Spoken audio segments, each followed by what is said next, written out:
The sunlight still hits it the same way every morning. That old armchair by the window. The cushion has kept its shape, just like his side of the bed, never lost the faint dip where he slept. There's a newspaper folded on the armrest, the same one I never moved, because touching it feels like ending a sentence that wasn't finished. It's strange, isn't it, how an empty chair can fill a whole room. Some mornings, I set out 2 cups of tea out of habit, and halfway through the pour, I remember. Then I laugh softly, not because it's funny, but because I'm still learning the rhythm of quiet. For months, that chair looked like loss, but lately, I've started to see it differently. It's become something else, a space I talk to, a reminder of what love leaves behind when it's done its work. I don't fill it with guests, or with pity. I leave it there, like a bookmark in a life we built. I patted the cushion this morning and realized the habit of his hand was a map I still carried. You know, people think emptiness means loneliness, but that's not always true. Sometimes emptiness is the proof of having been full once. Today, I want to tell you a story, not about losing someone, but about learning how to keep living in the echo of their laughter, about turning grief into grace, and finding new ways to keep the porch light on, even when no one's coming up the steps. If you love stories that feel like home, about memory, dignity, and finding courage in ordinary rooms, click like and subscribe. It helps these stories reach folks who might need a soft word tonight. This isn't just about loss, it's about light, about what we choose to do with what remains. Stay with me. I'll tell you how an empty cushion taught me to gather a full life. Every morning begins the same. I wake to the hum of the refrigerator, the slow light stretching across the linoleum, and the kettle that always seems to sigh before it sings. The house feels old but not tired, just practiced. Every wall knows what it's supposed to do. The chair sits by the window, facing east, because that's where he liked to read the paper. There's still a dent in the cushion where his weight used to be, a faint imprint that doesn't rise no matter how many times I plump it. The sunlight finds that spot first, almost respectfully. I keep his cup next to mine on the counter. It's chipped along the rim, the kind of imperfection you stop seeing when something's been yours long enough. I still pour a little extra tea. The habit of 2 hands, not easily forgotten. Then I catch myself, oh, right, it's just me now.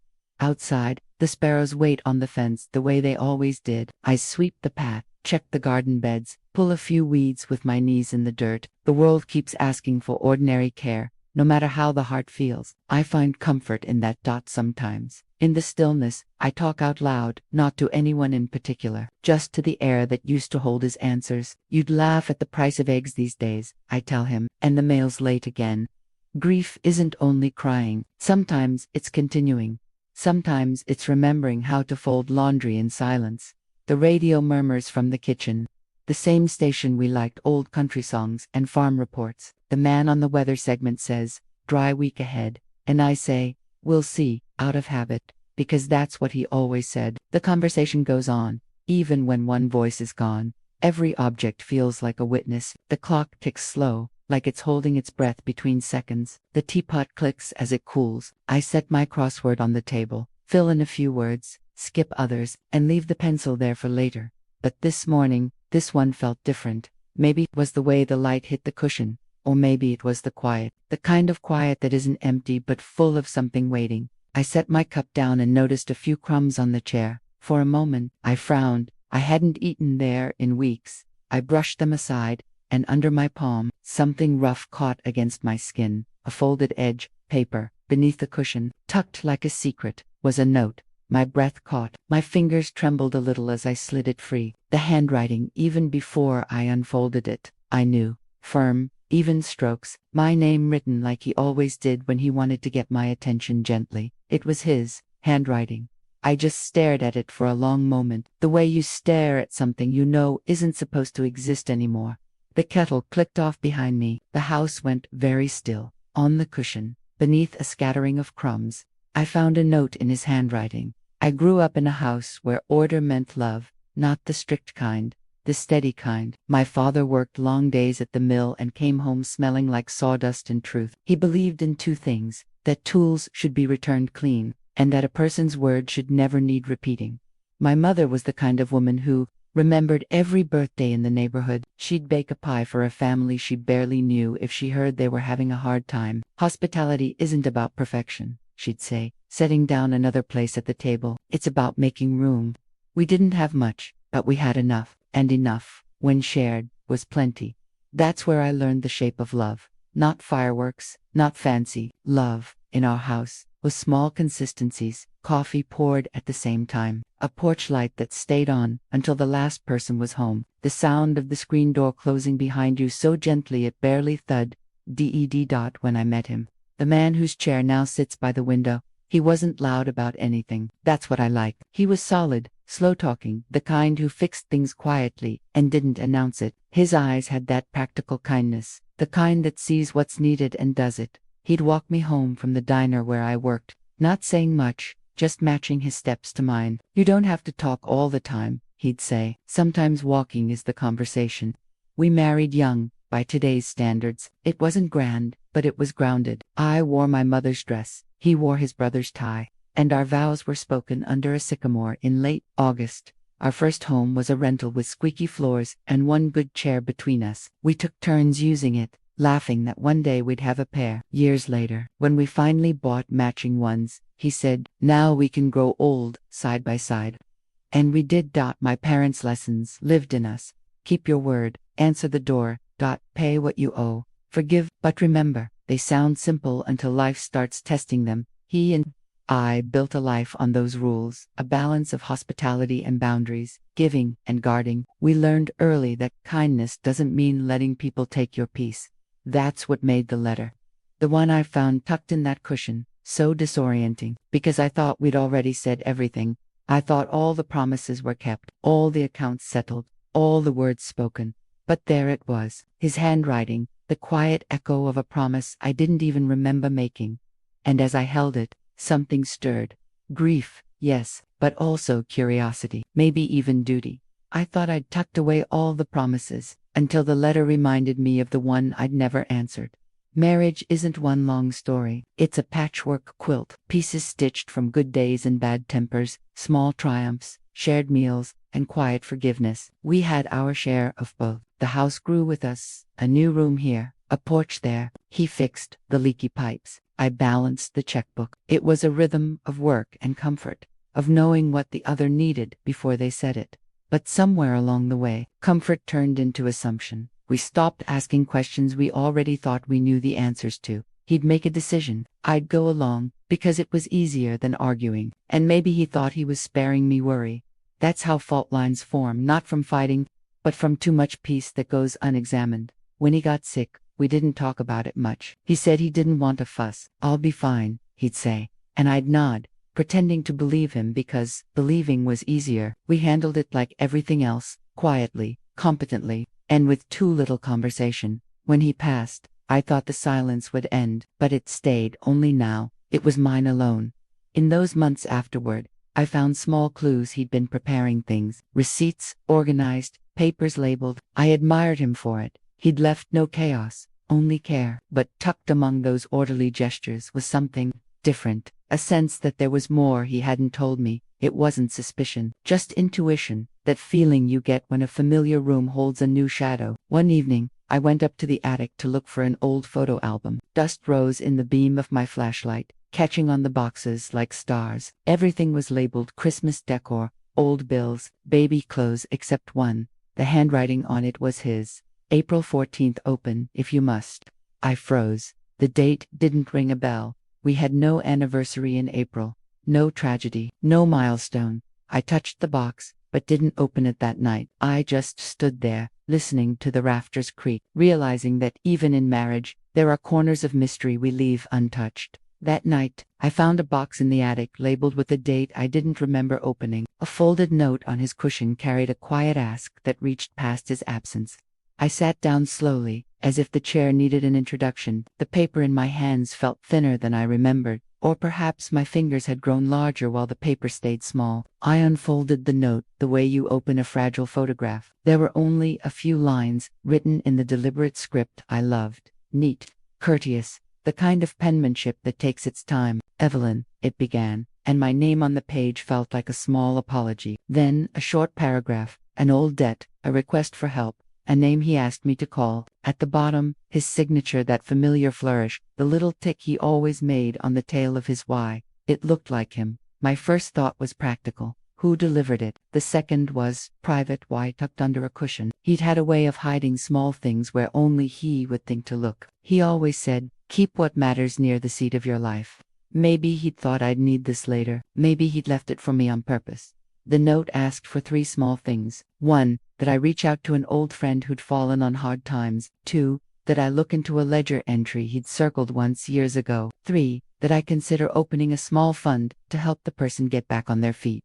It sounded so simple, a favor, a check, a kindness, but the air tightened around it. Paper has a way of making private things public when you lift it into light. A small ask became a decision. I called my son first. He came over in his work clothes, as if he might still find a way to fix the world with a tool belt and a smile. He read the note, and his face, the face I'd known since he was small, changed in a way that made my hands go cold. Mom, he said, quieter than I'd expected. Do you remember him? I nodded. Tom Callahan lived 3 houses down when we first moved here. He's been in and out of town. I told him what the note asked. My son folded his hands and did the thing he always does when decisions make him anxious. He made a list out loud. We should check the accounts, see what this would do for taxes. We should. I held up my hand. I'm not signing anything, I said. I just want to know what he needs. That afternoon, a car came down our lane, dust rising in a small curtain. A man I hadn't seen in years stood at the gate, thinner, hat in hand, looking like a piece of my past that had been polished rough by time. He apologized for showing up. He apologized for the delay. He said his name with the same quiet I remembered. He told a story that sounded like a lifetime of bad luck and a few bad choices. He had a son who'd left, medical bills, work that came in fits. He complained of shame and gratitude in the same sentence. When he mentioned the ledger entry, a line my husband had once circled, his voice softened. I thought if Mrs. Hart saw it, she'd know what to do, he said. He trusted you. I listened. My throat grew tight. There are asks you can answer with a check, and asks that require you to open a door you thought closed. The note had reached past his absence and landed in my lap. It asked me to decide about something he'd sworn would never be touched again. Neighbors softened their gaze, and the town's whispers found the gaps in our life. Word moves in a small town the way water moves through a sieve, quietly and inevitably. By evening, the story of the cushion note had settled into the air like the smell of rain. Mrs. Dalton came by with her casserole and a face full of concern. She settled into a chair and said, "You don't owe the whole town anything." Evie, as if she was offering me a shield. A cousin I hadn't seen since childhood called, and the voice at the other end of the line was all helpfulness. "If you need anything, we can," he began. And I cut him off gently because it wasn't the kind of help this was about. People mean well. Their help often comes wrapped in opinions. My son, who'd been practical all his life, started making lists out loud, measuring the cost of every kindness. "We can set up a small trust," he said. "We can cap the amount." His tone had the shape of someone trying to keep the house from tipping. But not all responses were kind. At the feed store, a man I'd known forever lowered his voice and asked if we were planning to give away the farm. At church, someone dropped a hymn book and a question into conversation. "Does charity mean you let another family manage your affairs?" It was said carefully, like a moral math problem. Neighbors whispered about obligations. Old friends who had once borrowed tools now asked, "Are you sure you want to get involved?" There were looks, compassionate, sharp, curious. It felt like the town was shifting its gaze from the life we had built to the ledger's footprint. Then, someone else came, a distant sibling, who I hadn't heard from in years, called and asked for copies of our deeds. "We should make sure everything's in order," they said, "which is proper enough. Until you realize it's a hand that arrives when the wind changes direction." Their tone made my son's jaw clench. He's proud and protective in ways I think of as both consolation and challenge.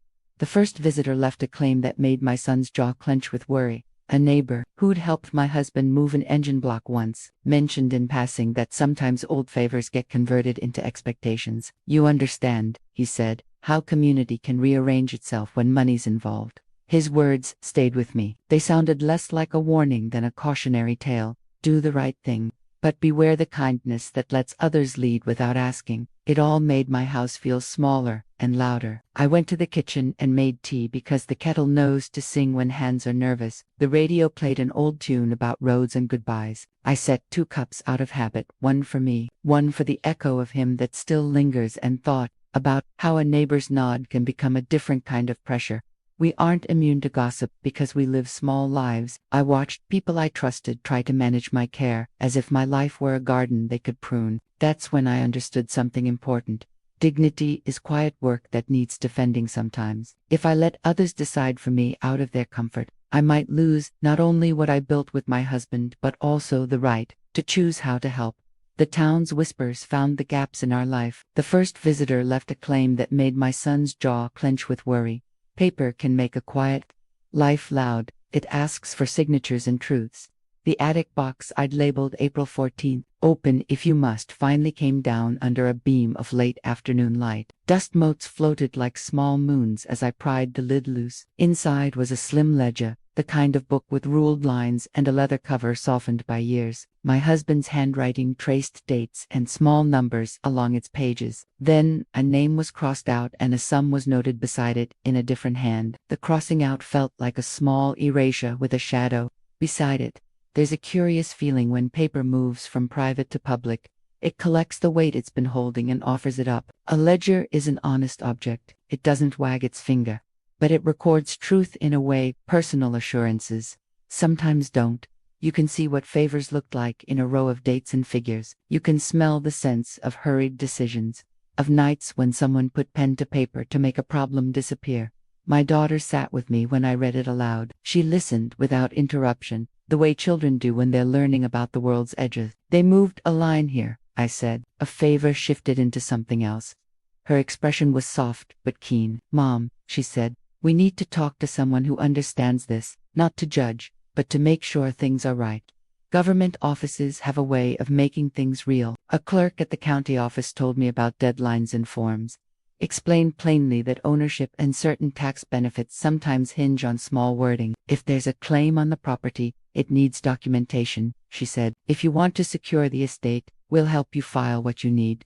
Filing forms felt foreign and necessary. It's strange how paperwork can sit at the edge of your daily life until the day it becomes the hinge. A signature changes things. A date matters. A witness's name can make confusion into a conversation with a past that's been settled. While I sorted receipts, my son started calling names of people who might be affected. A neighbor who'd once had a loan now might be part of the conversation. A small cousin who'd benefited from a favor years ago might want recognition. Each possibility added complexity. The practical weight made me tired in a different way than grief had. Grief feels like a hollow. Paperwork feels like a task that won't stop until every dotted line is dotted. I hired a woman from the town who helped older folks with their affairs. She brought a folder and a good pen and a look that said she'd seen this story before. We'll do it carefully, she said. We will ask questions and we will pause when things feel rushed.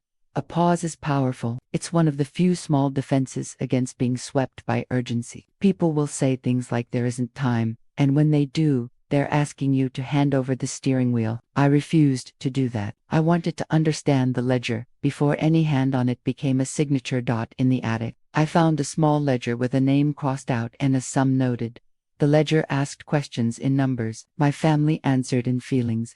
The ledger had become a hinge that swung our family open to public examination. It insisted we all look where once we'd only stood on tiptoe. That made people defensive. It also made them honest in unexpected ways. My son, protective by instinct, wanted a quick solution. We can make a one-time gift and be done with it, he said, turning the ledger pages like someone trying to find a single, clean line to follow. His practical mind saw closure in a checkbook balance. My daughter, who remembers stories in detail, wanted more: names, witnesses, an account of why each favor was made. If we don't look, she said, someone will keep telling the story the way they want to hear it. I felt split. My heart folded both ways. Compassion asked for kindness. Stewardship asked for evidence. The visitor's situation pulled at the first. The ledger pulled at the second. The town noticed. At the community meeting, what had been a polite gathering about the farmer's market turned into an unintended hearing. My neighbor's people who'd once waved across fences lined forward, as if they could see the past spread out between us. Someone mentioned a debt they'd thought forgiven. Another person recalled a helpful hand that had kept a family afloat. The conversation wound like thread around the ledger, tugging different pieces to light dot. At one point, A voice I recognized, an old neighbor named Mr. Hayes, spoke into the microphone. He's the sort who carries the air of an unhurried history. We made decisions in the heat of the moment, he said. Sometimes those decisions made sense then, but we must remember the people who were affected by them. His words landed gently but with force. I watched my son across the table, jaw tight. He caught my eye and mouthed, "We need to be careful. He's a man who fears being taken by surprise." The ledger had already surprised him. It's odd how numbers make people defensive. They feel indisputable. But when you read the names beside the numbers, suddenly the numbers are human. They represent a grandmother who got a little help until she didn't. A field tended so a neighbor could set a table. A child fed so a parent could find work. The ledger kept those small moral transactions in black and white, but living people lived in the gray. The visitor's hardship complicated the arithmetic of rightness. If he had acted out of desperation, how much mercy could we show? If we built a fund, what would it mean for other neighbors? If we refused, what would that say about who we are? There were arguments and apologies, assumptions and admissions. Some people sided with closure, others with conversation. My role found its shape. I would not bow to pressure just to make the town comfortable, nor would I harden my heart in the name of propriety. That is the difficult balancing act of stewardship. Hold steady where your life has weight, and bend where kindness requires it. At the town hall, an old neighbor's voice mentioned a debt we'd all assumed was forgiven. Deadlines turned careful thinking into urgent choice. Then someone on the county side put a date on the ledger's power. An inspector called to say there would be a preliminary review of property and claims in 3 weeks. A small deadline, the kind of thing that sounds bureaucratic until it becomes a hammer. If you want to contest something, the clerk said, you have to start the paperwork before the review. Suddenly, the conversation lost much of its softness. Deadlines are practical. They don't do feelings. They force decisions into a box with measured edges. The visitor said time made him anxious. If the town decided in one way, some voices might be lost forever. He asked me for an answer. My son urged speed. My daughter urged caution. People who had been compassionate in theory became impatient when their schedules were pressed. We can't have this hanging over the house, someone said. It's not fair to the estate. Another neighbor insisted on public disclosure, saying that transparency could prevent rumor. Both positions carried risk. I sat in my kitchen and made lists in my head. What would opening the ledger mean? Would we be revealing things that would hurt people who had already tried to survive? Or would silence continue a kind of dishonesty? There are no easy answers when the past involves both sin and kindness. I started reaching out. I called the Historical Society to ask how they handled similar situations. I met with the woman from the county office who explained the timelines in plain terms and promised to help me file what was needed. I called friends who understood the town's rhythms and asked, gently, what would you do? Some suggested postponement. Ask the visitor to wait and gather witnesses. Others said urgency could protect stories before they faded. A few offered practical help, signatures, notarization. A mediator from the church who could keep things calm. That pressure compresses your room to think. You can see clearly what must be done, but the speed can make you clumsy. I didn't want to make a choice I'd regret. I also didn't want other people to make it for me. There's a peculiar kind of courage in choosing. Slowly, when the world wants quickness, I decided we would not be rushed into a solution that traded dignity for convenience. We would honor the ledger, and we would honor people. That meant setting terms. A public account, witnesses, a temporary hold before any permanent changes. It felt like drawing a safe boundary in the sand. They asked me to decide before the sun set on Saturday. Sometimes the reason softens the blame and makes forgiveness harder. Mrs. Dalton came that morning with her cardigan buttoned all the way up and a look that says she had news and she had thought about the right way to tell it. She set a plate of lemon bars on my table and sat down as if she'd always been part of the furniture. People like her arrive as bridges in these little towns, the sort who remember what was said and what wasn't. I ran into Patrick at the diner, she said, spooning sugar into her tea like she was measuring the words. He'd been a boy I used to play with. He talked. He said Tom, your Tom, had been trying to cover a hole in his life so it wouldn't swallow the family. Her eyes found mine like she was offering a lantern. He said he'd made a few choices to keep the shame out of our yard. Those sentences rearranged the room. A ledger entry that looked like bookkeeping took on a human face. A crossed-out name became not only arithmetic but a person. a frightened man looking for a way to make amends without loudness or spectacle. The neighbor's voice made the ledger stop feeling like only ink and more like a map of how people had tried to do right in the dark. He lost his job.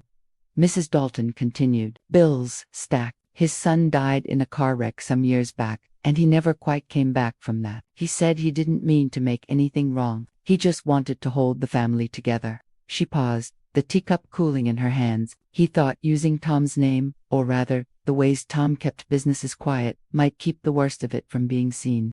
You hear reasons and you want to be softened. I felt softened almost immediately, not absolved, not excusing, but moved to understand the shape of another person's fear. That doesn't fix the ledger. It complicates it. It means the wrong came from exhaustion and desperation rather than malice. It means the person standing on the other side of our argument had a story that hurt. I thought of the kindness my husband had shown, the way he would fix a flat tire for a neighbor and say, "We help when we can." I thought about how kindness can be used as a bridge or, if misapplied, as a blind that covers something that needs daylight. The revelation made me see both sides, a man trying to cover his shame, and a ledger that quietly recorded favors turned into burdens. Knowing the reason for an action changes the moral landscape. It asks different questions. It asks, how do we repair what fear caused? Instead of only asking, who did wrong? That's the hard part of being a steward of a life someone else shaped with you. You find your anger braided with compassion, and the two make a complicated rope to hold. I sat with Mrs. Dalton's words like a bowl of warm soup. It comforted me, but it also left me asking where to place the next spoonful. If the visitor was desperate and ashamed, how much mercy could we offer without erasing rights? If the ledger recorded both generosity and harm, who should be held to account and who should be helped? Knowing why they acted didn't make the ledger's ink any lighter. Mercy without care risks becoming erasure. Care without mercy risks cruelty. After Mrs. Dalton left, I sat with paper and pen. I'd never liked fireworks as a way to fix things. Small people like me use lists. I wrote down what I wanted: dignity for those harmed, help for the desperate, and honesty on public record. That was the scaffolding. I called Ellen, the lawyer, who had handled our little trust when Tom and I had updated the house deed years ago. She arrived with a leather folder and the kind of calm that turns chaos into check. "We can do this a few ways," she said, and then explained things plainly. Notarized acknowledgement, a restitution schedule, escrow for any disputed funds, and witnesses to every agreement. Paper is sober and slow. It doesn't praise or shame. It records. We devised a plan that tried to thread mercy through care.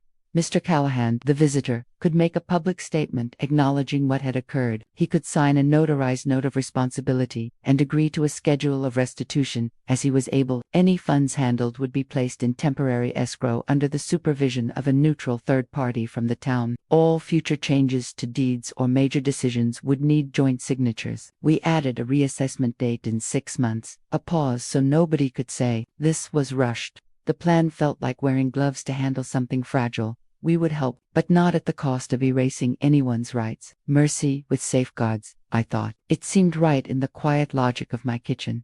The cost showed up fast. A cousin called to say, gently, "Why make it public? Couldn't you handle this quietly?" The message under that gentleness was, "Keep your family's mess private." A church leader offered prayer and suggested mediation, which I appreciated and scheduled. My son called me practical in a way that felt like an accusation. "You're making this harder," he said. "Sometimes you have to be generous." That night, someone left a paper at my door, a note from a neighbor saying I was creating drama. Another friend said I was brave. The social ledger balanced awkwardly for every voice that wanted quiet mercy. There was another insisting on accountability. I hadn't expected to lose friends when I asked for signatures and witnesses. I had expected some resistance, but not this slow unmooring. Mr. Callahan bristled at the formality. "I'm not trying to get into trouble," he said. "I just wanted to make things right." He sighed, "to say I'm sorry and be done." When you ask a man who's already ashamed to sign a public statement admitting missteps, you ask him to do something only pride can make hard. I understood that. I also understood that unrecorded apologies can evaporate when memory fades. They told me I was cold, but I was only trying to keep our promises true. The plan demanded short-term friction for long-term truth. It might cost us casseroles at the door and a few shrugs at the market. It might make some family members uncomfortable. But what is dignity if not insisting on terms that protect everyone? I'd rather be called cold for a day than have our history blurred for convenience. When a town takes sides, even the church door cracks open. Once the plan began to take shape, the town's weather shifted. People who once dropped by with pies now stopped to speak in the doorway. Texts multiplied. Calls came at odd hours. Everyone had an opinion. Most had kindness wrapped around it like gauze. But gauze can suffocate as well as soothe. The church offered a mediator. "We'll help you hold the conversation," the pastor said. I welcomed that. He has a way of staying calm when the rest of us breathe fast. But not everyone saw a pastor as a neutral party. Someone suggested the Historical Society should chair the meeting because context matters. Another neighbor, who runs the feed store, muttered that too much talk would scare away useful helpers. The chorus grew. My daughter sent a message. "Mom, this is right. Do not let haste erase people." My son sent a different one. "Mom, consider peace. You don't have to make enemies where you can have neighbors." Both messages landed like weather in a window, one warming, one cooling. Local chatter did what local chatter always does. It simplified nuance into headlines. Heartwoman makes demands. One table read, helpful to a fault. Asked someone else. Social media, when the town's gossip got online, added a new dimension. Strangers offering moral distance. People who could judge without seeing the ledger in the light. We did. A reporter called, polite at first, then slightly too curious. "Is this a cautionary tale about generosity?" she asked. I told her gently that our town's stories don't belong in a punchline and that we'd prefer to handle things with care. She wrote that down. The sentence never really captures the quiet work. Through it all, small acts came alongside the noise. A woman from church left a casserole and a letter that said, simply, "Thank you for doing the hard thing." A neighbor offered to look after my garden so I would have time for meetings. Practical help arrived in small, honest parcels. Tomorrow, the whole family would sit at my kitchen table with witnesses. I readied the house like someone preparing for a delicate service. Fresh tea, a clean tablecloth, the ledger pages arrayed like cards on a table. The air smelled of lemon and old paper. I folded my notes and smoothed my hands against my skirt. The whole town felt like it had an interest in the shape of our conversation. That felt heavy and also oddly clarifying. If dignity was going to win, we would have to practice it in public. I sat with that thought, and the kettle sang in the next room that there are nights when an empty chair makes every question louder. That night I slept poorly. The house was small and full of echoes. Every crick sounded like an old decision asking to be reconsidered. I lay awake and listened to the things that used to feel background. The hum of the refrigerator, the distant call of an owl. Each sound knocked against the ledger in my head. I pulled the photograph of Tom from the mantel and held it in my hands. He was younger in the picture, chin up, eyes squinting against sun. His smile was the kind that folded the world down to a single good moment. I wanted to call him from the past and say, "What would you have done?" I wanted the easy counsel I knew in my bones, his steady voice telling me to be fair but firm. Instead, I had my own voice, and that had to be enough. Memories came in fragments. The first night my son slept through a fever, and I rocked him in the kitchen. The way Tom whistled when he fixed a fence post. The soft ritual of us tucking envelopes into the ledger for rainy days. All those small things bound me to the life we'd built. And now, those same bindings required me to decide how to protect what mattered. Not only the house, but the people who lived around it. There were moments I wanted to give in, to sign papers, to agree to quiet restitution, to let the town move on. The thought of fewer dinners where people eyed us with curiosity felt inviting. I could imagine the relief of silence. I pictured neighbors whispering, headaches gone, but the idea of letting someone scrub away the record of truth in the name of peace felt like slow theft. The ledger deserved daylight. Dignity deserved protection.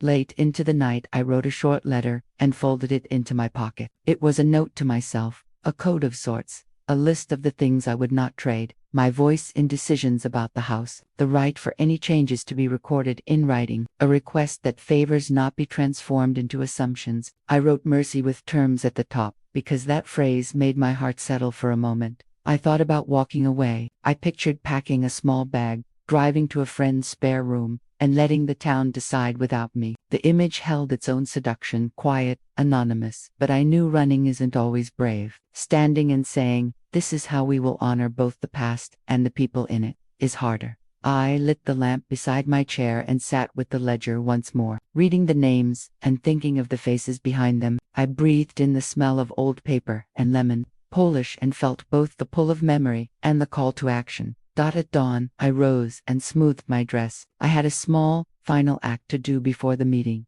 not dramatic, just necessary. I placed the letter I'd written to myself into the ledger, as if to put a bookmark in the shape of my resolve. The paper felt taut and real in my fingers.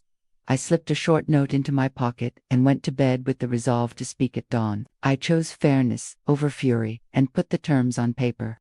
The kitchen table looked different that morning, not because anything new had been set on it, but because the people around it carried a readiness in their hands. My son sat with his jaw tight. My daughter held a folder of notes. Mr. Callahan came with his hat in his hands, and the mediator from church wore the calm you need when conversation threatens to tip. The lawyer sat in the corner, the folder closed and ready. I read the attic letter aloud. I read the ledger passages that mattered, not an accusation but in the plain voice of someone stating facts. I said what I feared and what I hoped. "We will help," I told them. "We will not be silent. We will do both with witnesses and with dates."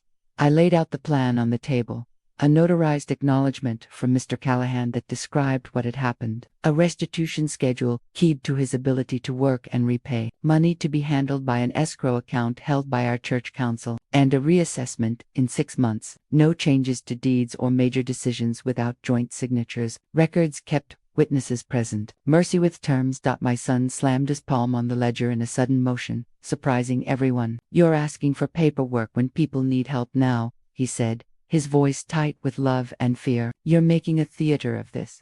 "I'm not making theater," I replied, calm as I could. "I'm making a record. I am not willing to let kindness be an excuse for erasing rights." My words were measured, because measured words have a way of holding a room steady. Mr. Callahan listened. He looked smaller than he had in years, as if remorse had trimmed him down. "I can sign," he said finally. "I don't want to hide. I want to fix what I can." He reached for the pen. The room seemed to hold its breath. The mediator checked the witness list. The lawyer notarized a line, and the pen moved across paper. It was not grand. It was the necessary movement of people doing hard repair. When Mr. Callahan signed, his hand shook, but the signature was there, ink on paper, truth recorded. The room gasped when he reached for the pen. There were tears, apologies, and a few gruff comments. Some people left quietly. Others stayed to help draft the first line of the restitution plan. Esprit de corps returned in small measures, offers to help with work, meals to sustain a difficult week, someone to oversee the escrow account. It was not the end. It was the place where repair begins. The terms were on paper now, and paper, for all its stubborn bluntness, makes a promise that memory alone may not keep. I said plainly, "You cannot come home and rewrite our story without answer."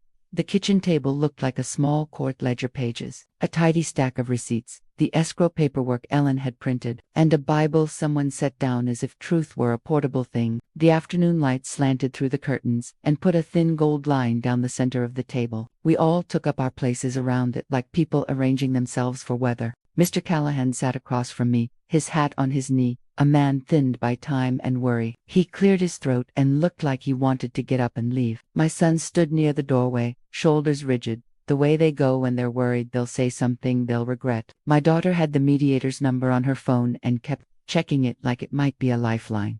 I did what I'd practiced all week. I spoke plainly. I read the ledger entries aloud so there would be no mistaking numbers for gossip. I showed the attic note and the dates. Then I looked at Mr. Callahan and I said the thing every woman in our town says under her breath, when she means it. If you ask for help, you must be willing to answer for your part. It is not vindictiveness to want daylight. It is stewardship. There were moments that stung. My son's voice rose on a point about being humane. "He's asking for mercy," he said. "We're turning him away because of papers." Mr. Callahan's hands shook when he reached for his water. He told us again the story of the winter his son was sick, the nights without work, how pride and shame had braided into something he couldn't quite untie. "I thought I was protecting you," he said to me in a low voice. "I thought if folks didn't know, they'd keep their pity elsewhere. I didn't want your name to be split." "You used what he would have called discretion," my daughter said, voice soft. But discretion turned into decisions without the household's consent. The mediator guided us gently. What would restoration look like? She asked. That's the question that opens a room. Not retribution. Not simple forgiveness. Restoration. We negotiated like people who've been practicing compromise for years. Not everything was tidy. There were raised voices. People told stories that made others wince. But in the end, paper did what paper is supposed to do in a small town. It made a promise visible. Mr. Callahan agreed to a written, notarized acknowledgement of the ledger entries and the favors they represented. He agreed to a modest restitution schedule, keyed to his capacity to work, with the funds held in escrow by the church council so that no single person could redirect them. He would make a public statement to the community acknowledging both his need and the ways it had been handled. In return, we, the family, and the town council agreed to offer measured practical support. Temporary work, a contact for steady help, and a reminder that people can recover dignity when given a hand that does not humiliate. The signing was quiet and weighted, with all the small, complicated things a signature can mean. Mr. Callahan's name looked like a man's, not scribbled, but steady. He stared at the paper a long time after he signed, as if willing the ink to carry more than words. Then he looked up at me with wet eyes. "I'm sorry," he said, as plain as a prayer. There was a long pause, the kind of silence that stretches out not because there's nothing to say, but because you're listening for the shape of what comes next. In that pause, the kitchen held decades, choices, losses, and the possibility of repair. For a long moment, no one spoke. When someone finally did, it was my son. He reached across the table and took Mr. Callahan's hand, with a kind of fierce gentleness that made something in me soften to a different shape. The agreements were in place. But the real work would be in the days that followed, in calling before visiting, in steady small favors that didn't erase agency, in showing up without turning pity into policy. We stood then, not as victors, but as people who had done the hard work of naming what was true and building a small plan to stitch it back together. The kitchen smelled like lemon polish, and strong coffee, like ordinary life. For the first time since the note had arrived, it felt possible to breathe without holding a ledger between my ribs. We put things back on the table and learned to ask before we moved. The weeks after the meeting were practical, and, in their practicality, healing. Paper had done its job. The notarized acknowledgement sat in a folder in Ellen's office. The restitution checks sat in escrow, and the church council kept receipts like a careful ledger of small kindnesses. We had made promises, and people can live with promises when they are written down. Promises are easier to meet when they're not only in someone's head. We reinstated small rituals to keep trust alive. Every Friday we had a check-in call as a family, no accusations, just logistics and a few jokes to remind us we were still kin. My son took responsibility for making sure the visitor's work schedule matched the restitution plan. My daughter offered to handle bookkeeping for the escrow account on a volunteer basis. Small acts of follow-through mattered more than the grand speech. Neighbors adjusted. There were awkward moments. Someone would move a box without asking, and we'd gently remind them about the new practice. I noticed people beginning to say, "Before we do that, is it okay?" Instead of assuming we had nothing to say. Courtesy, it turned out, can be taught again. Mr. Callahan came by sometimes to work in the garden, and slowly the town's posture toward him softened. There were days he looked at the ground as if apology were a heavier thing than he wanted to carry. We let him carry it with us. He mended a fence for the church, fixed the neighbor's gate, and did work that matched the restitution schedule. It was practical atonement, not theatrical, just steady. I reclaimed small parts of my routine that felt like authority. My mail was routed clearly to my address, not into conversations where decisions about the house were made without me. If someone wanted to change something major, they asked me first. If there was a donation to consider or a deed to shift, it would be with my signature and clear records. I kept a small binder on my shelf where each paper had a note about why it mattered. Trust rebuilt itself slowly. There were stumbles, a forgotten call, a misread expense, but we treated stumbles like little weather events, something to be noticed and fixed. The process taught me that dignity doesn't return overnight. It returns when people show up consistently, with respect. The house felt steadier. I still sat in the chair by the window, sometimes with both cups of tea nearby. The cushion held its shape, but the air felt lighter. I found myself humming a song my husband liked and not feeling guilty about it. The ledger's entries remained a reminder of what had been asked and what had been done to repair it. But mending a life takes more than signed paper. Over time I noticed a new ritual. When someone crossed the threshold, they paused and asked if it was a good time. When work needed doing, they offered help, and also asked what kind of help would be welcome. Those small courtesies were the practical aftermath apologies made visible through action. Dignity isn't drama, it's the small insistence that shapes fairness. If there's a lesson I want you to carry from this story, it is this. Kindness without structure can become confusion. Mercy without record can become erasure. We live in a small town that runs on favors, trust, and the soft currency of neighborliness. That's good. It's also fragile when someone's desperation meets another's discretion. So, here are a few practical things I learned. The kind you can put in your pocket and use. Ask for paper. When someone proposes a major change, a deed, a favor that affects more than one life, ask the simple question. Can we put this in writing? A note does not make you unkind, it makes you prudent. Invite witnesses. If conversation matters, have one person there who can help keep the story straight, not as a spy, but as a steward. Witnesses don't make things cold, they make them clear. Set revisits. Agree to a time to check back. A reassessment after 3 or 6 months gives people the chance to change their minds and correct course. It says we trust people to try, but we'll also watch the work.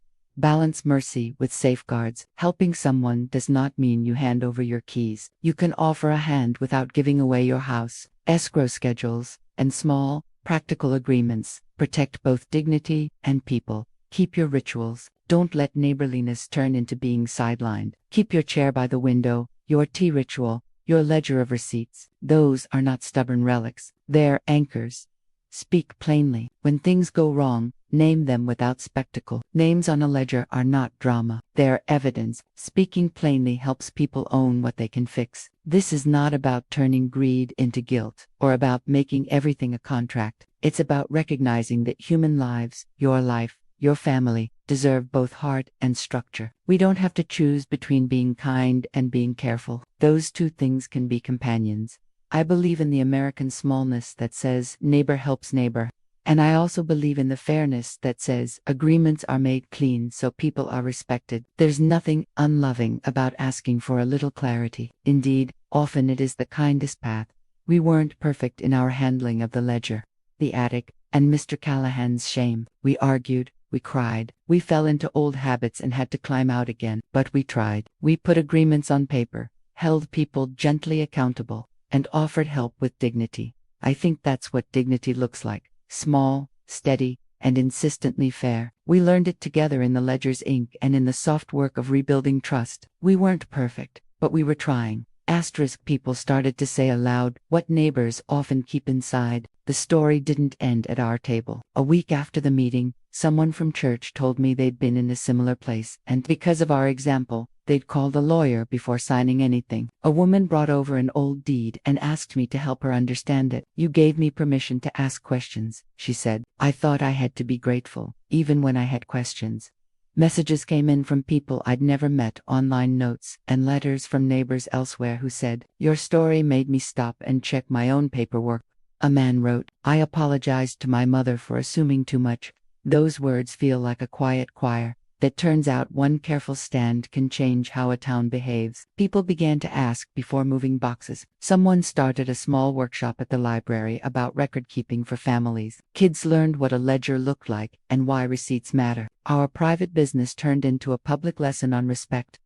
And a message arrived that made me cry. A woman told me she'd been about to sign away a property interest for convenience, until she remembered to ask for time. "Because of you, I asked the question," she wrote. "Thank you." Small validations like that are the sort of justice I like. Practical, quiet, and helpful. A message arrived that made me cry. We still hang coats on the same peg, we just asked before borrowing them.